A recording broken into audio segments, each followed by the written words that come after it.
বাংলাদেশের বন্ধু হলে শেখ হাসিনাকে ফেরত পাঠাতে ভারতের প্রতি দাবি জানিয়েছেন বিএনপির স্থায়ী কমিটির সদস্য অবসরপ্রাপ্ত মেজর হাফিজউদ্দিন আহমেদ। দুপুরে প্রেস ক্লাব মিলনায়তনে সমাবেশে তিনি কথা বলেন। বিএনপির আরেক স্থায়ী কমিটির সদস্য ডক্টর আব্দুল মঈন খান বলেছেন, যারাই ভবিষ্যতে গণতন্ত্রের নামে এক নায়কতন্ত্র কায়েম করবে তাদেরকে পরাজিত করে ছাত্র জনতা আবারও গণতন্ত্র প্রতিষ্ঠা করবে।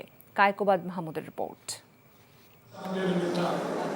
জাতীয়তাবাদী মুক্তিযোদ্ধা দলের সমাবেশে ছাত্র জনতার উপর দলীয় নেতাকর্মী ও আইনশৃঙ্খলা বাহিনীকে লেলিয়ে দেওয়ার ঘটনাকে শেখ হাসিনার সন্ত্রাসী কাজ উল্লেখ করে অবিলম্বে তার দল আওয়ামী লীগকে সন্ত্রাসী সংগঠন হিসেবে নিষিদ্ধ করার দাবি জানানো হয়। তারা যে এত জিঘাংসু রক্তপিপাসু একটি দল বাংলাদেশের রাজপথে।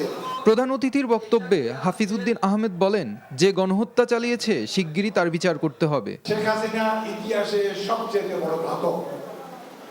এহেন অন্যায় অভিযান নাই, কত মায়ের মুখ খালি করেছে। আমরা এই সভা থেকে দাবি করবো তাকে বাংলাদেশে ফিরিয়ে এনে বিচার করতে হবে। তার পরিণতি হবে রোমানিয়ার চৌচেস্কুর মতো, তার পরিণতি হবে ইটালির মুসলিনের মতো।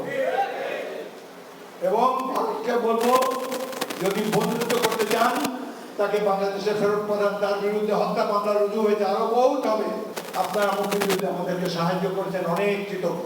কিন্তু এই দেশকে প্রভু হওয়ার কোনো চেষ্টা করবেন না।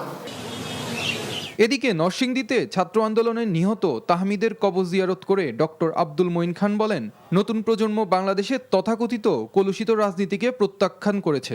এখানে যত স্বৈর শাসক আসুক, যারা গণতন্ত্রের নামে দেশে এক নায়কতন্ত্র কায়েম করেছে, তাদেরকে পরাভূত করে ছাত্র জনতা বাংলাদেশের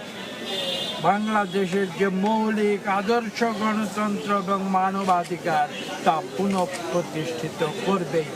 সাভারে বৈষম্য বিরোধী ছাত্র আন্দোলনে পুলিশের গুলিতে নিহত এমআইএসটি শিক্ষার্থী শহীদ শাইখ আসহাবুল ইয়ামিনের কবর জিয়ারত করেন কেন্দ্রীয় বিএনপির যুগ্ম মহাসচিব শহীদ উদ্দিন চৌধুরী অ্যানি। Kaikobad Mahmud, NTV news, Dhaka.